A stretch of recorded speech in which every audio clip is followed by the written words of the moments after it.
Assalamualaikum warahmatullahi wabarakatuh.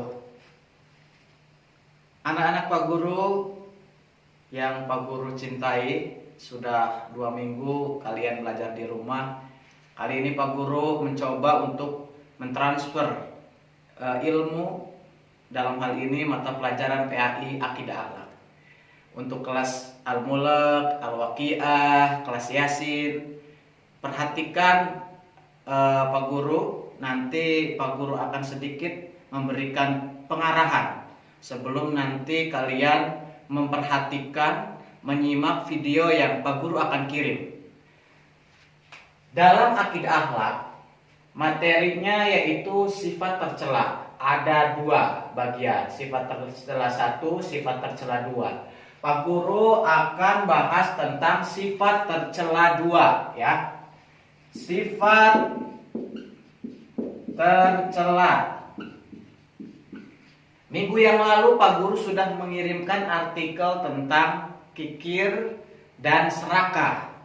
Bacaan artikel itu ya, untuk dibaca, untuk diingat ya, jangan dibuang, awas tuh ya, nggak boleh dibuang.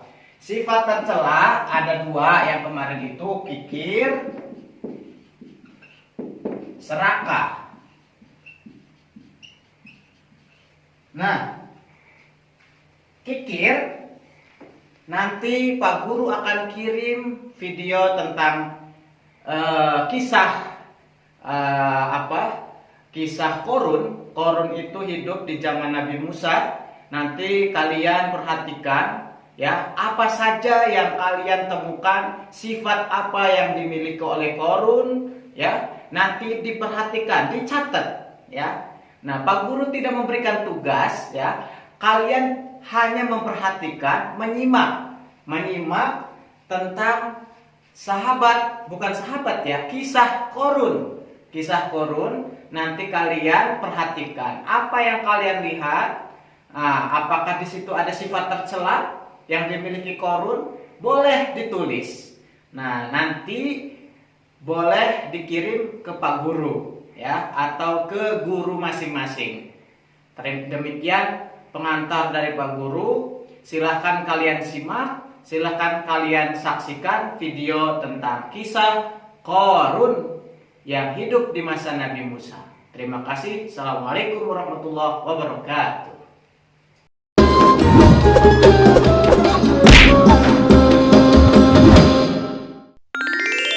Kisah tenggelamnya harta si Korun.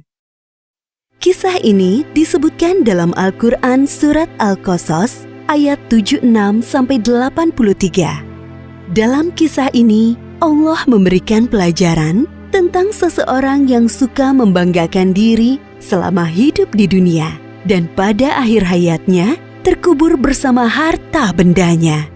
Al-Kisah, di suatu daerah dekat Mesir, hiduplah seorang laki-laki yang sangat miskin bernama Korun.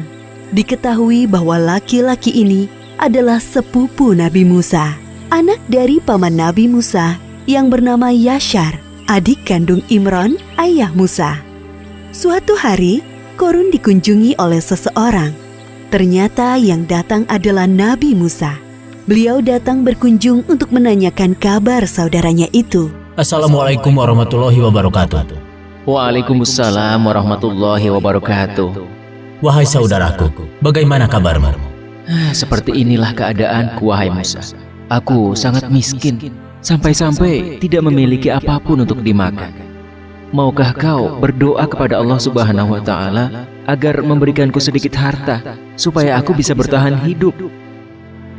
Mendengar hal tersebut, Nabi Musa sangat iba dan berdoa kepada Allah agar saudaranya Korun diberi kecukupan harta, dan permintaan itu dikabulkan oleh Allah.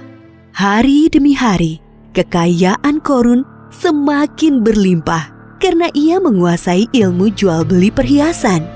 Namun sayangnya, semenjak menjadi orang kaya, Korun berubah menjadi orang yang sombong dan ria atau suka pamer. Wahai Korun, aku diperintahkan oleh Musa agar kau menyedekahkan sedikit dari hartamu untuk kepentingan amal. Enak saja. Semua harta ini aku kumpulkan dengan susah payah, dan kalian datang untuk memintanya dengan mudah. Kau sangat sombong, wahai Korun. Kami hanya meminta sedikit untuk diberikan kepada orang yang membutuhkan. Lagi pula, kekayaanmu tidak akan bertambah tanpa seizin Allah. Berani sekali kau berkata seperti itu. Pergilah, jangan datang lagi kemari. Kedua utusan Nabi Musa meninggalkan rumah Korun dan melaporkan kejadian itu kepada Nabi Musa. Hartaku sungguh sangat banyak. Tidak ada seorang pun yang bisa mengambilnya dariku. Sekarang, aku adalah satu-satunya orang terkaya di Mesir. Setiap hari, Korun selalu membanggakan dirinya. Ia sering berjalan-jalan keluar istana, mengenakan pakaian mewah, dikawal oleh para pria perkasa untuk berkeliling memamerkan kekayaannya. Untuk membawa kunci-kuncinya, tak sanggup hanya dengan satu pelayan yang berotot kekar. Wah, lihatlah Korun itu. Sekarang ia sangat kaya. Jubah yang dikenakannya berlapiskan emas yang sangat berkilau. Benar, saudara. Tapi sayangnya dia sangat sombong. Ia lupa bahwa semua harta itu milik Allah dan akan kembali kepada Allah. Nabi Musa dan pengawalnya mendatangi Korun di sebuah pasar tempatnya berjual beli emas. Wahai Musa, apa yang membuatmu jauh-jauh datang menemuiku? Kalau kau kesini hanya untuk meminta emas-emasku, sebaiknya pulanglah. Aku tidak akan memberikannya sepeser pun kepadamu. Wahai Korun, tidak ingatkah masa lalumu? Dulu kau begitu miskin, sampai Allah memberikanmu semua kekayaan ini. Ingatlah wahai Korun. Itu masa lalu, wahai Musa. Semakin hari hartaku semakin bertambah. Semua itu terjadi karena ilmu dagang yang aku pelajari, bukan karena Allah. Korun tetap bersikukuh, tidak mau menyedekahkan hartanya karena menganggap semua harta yang dimilikinya adalah hasil kerja kerasnya selama ini. Aku akan mengatakan kepada semua orang bahwa Musa akan mengambil seluruh harta yang aku miliki. Aku hanya mengingatkanmu, karena dalam setiap harta yang kita miliki, terdapat 2,5% hak orang miskin di dalamnya. Aku mengingatkanmu, jangan bersikap sombong dan membantu orang lain yang membutuhkan. Sekiranya kau tidak berkenan, Allah akan mengambilnya dengan sangat mudah, seperti saat Allah memberikannya. Pergilah wahai Musa, kau hanya menggangguku. Sepeninggal Nabi Musa, kesombongan Korun semakin bertambah. Bahkan ia merampas harta orang lain untuk menambah kekayaannya. Sampai suatu ketika datang azab dari Allah. Tiba-tiba langit menjadi gelap, bumi bergemuruh, dan barang-barang di rumah Korun bergetar. Apa yang terjadi wahai pelayan? Terjadi gempa bumi, tuanku. Apa? Bagaimana ini bisa terjadi? Bagaimana dengan hartaku? Pelayan, selamatkan hartaku. Oh, emas-emasku, berlian pujaanku, perhiasan mewahku yang sangat berharga. Semuanya harus aku amankan sebelum Sempat menyelesaikan ucapannya, lantai rumah Korun terbelah menjadi 2 bagian. Begitulah akhir kisah Korun yang sombong. Gempa bumi melenyapkannya ke dalam tanah bersama harta bendanya. Seperti yang disebutkan dalam surat Al-Qasas ayat 81. Maka kami benamkan dia, Korun, bersama rumahnya ke dalam bumi. Maka tidak ada baginya satu golongan pun yang akan menolongnya selain Allah. Dan dia tidak termasuk orang-orang yang dapat membela diri.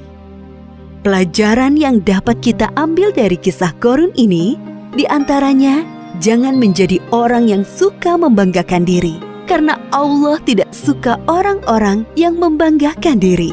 Dunia dan seisinya adalah milik Allah dan dapat dengan mudah diambil olehnya. Berbuat baik kepada orang lain selama di dunia, seperti bersedekah, karena amalan baik kita di dunia bisa menjadi penolong kelak di akhirat. Wallahu a'lam bishawab.